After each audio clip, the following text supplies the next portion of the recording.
Hello! Welcome to my channel mister and Mrs magic kitchen. ఇవాళ నేను చేయబోతున్నది చాలా ఈజీగా, టేస్టీగా ఉండే టొమాటో కర్రీ. ఇది ఇంట్లో వెజిటబుల్స్ ఏవీ లేనప్పుడు టొమాటోస్తో ఈజీగా చేసుకోవచ్చు. రెగ్యులర్గా చేసే విధంగా కాకుండా కొంచెం డిఫరెంట్గా మెంతికూరతో టమోటా కర్రీ చేసి చూపిస్తాను. మెంతికూర వేయడం వల్ల టమోటా కర్రీ టేస్ట్ ఇంకా పెరుగుతుంది. ఈ టొమాటో కర్రీ అన్నంతో గానీ, చపాతీతో గానీ, రోటీతో గానీ తింటే చాలా బాగుంటుంది. ముందుగా టొమాటో కర్రీ తయారు చేయడానికి కావలసిన పదార్థాలు చూసేద్దాం. 6 టొమాటోస్, ఆనియన్ 1, చిన్న మెంతికూర లేదా పెద్ద మెంతికూర 1 కప్పు, పచ్చిమిర్చి 4, ఎండుమిర్చి 2, కొత్తిమీర, కరివేపాకు, ఆవాలు, జీలకర్ర, పచ్చిశనగపప్పు, మినప్పప్పు, పసుపు, ఉప్పు, ధనియాల పొడి, కారం, అల్లం వెల్లుల్లి పేస్ట్, వెల్లుల్లి రెబ్బలు. కడాయిలో 4 టేబుల్ స్పూన్ల ఆయిల్ వేసుకుని వేడి అయ్యాక శనగపప్పు, మినప్పప్పు, ఆవాలు, జీలకర్ర, ఎండుమిర్చి, కరివేపాకు, పచ్చిమిర్చి, తరువాత ముక్కలుగా చేసుకున్న ఉల్లిపాయను వేసుకొని కలుపుకోవాలి. ఉల్లిపాయ కొంచెం వేగిన తరువాత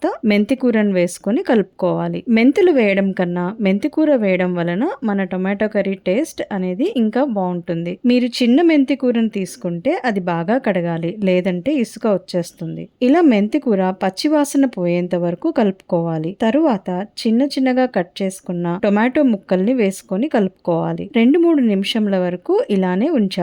ఇలా ఉంచడం వలన కింద ఉన్న ఆనియన్స్, మెంతికూర బాగా వేగుతుంది. తరువాత పసుపు వేసుకొని మూత పెట్టుకోవాలి. 2-3 నిమిషంల తర్వాత మూత తీసి బాగా కలుపుకోవాలి. టొమాటోస్తో వచ్చే వాటర్తోనే టొమాటో కర్రీ తయారు చేయడానికి సరిపోతుంది. మళ్ళీ మూత పెట్టి స్టవ్ని సిమ్లో పెట్టుకొని ఉడికించుకోవాలి. తరువాత అల్లం వెల్లుల్లి పేస్ట్ని వేసుకుని బాగా కలుపుకోవాలి. మూత పెట్టడం వలన టొమాటోస్ త్వరగా మెత్తగా అవుతాయి. మధ్యలో కలుపుతూ ఉండాలి, లేకపోతే అడుగంటుతుంది.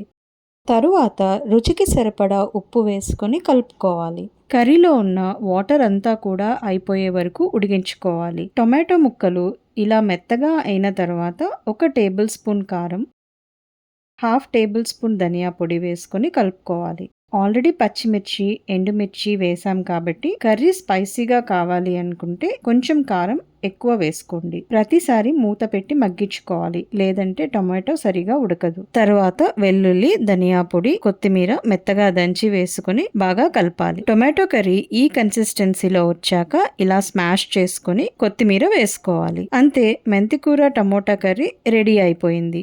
ఒకసారి ఇలా టమోటా కర్రీని మెంతికూరతో ట్రై చేసి ఎలా వచ్చిందో కామెంట్ చేయండి. ఈ రెసిపీ మీకు నచ్చినట్లయితే లైక్, షేర్ అండ్ సబ్స్క్రైబ్ చేయండి.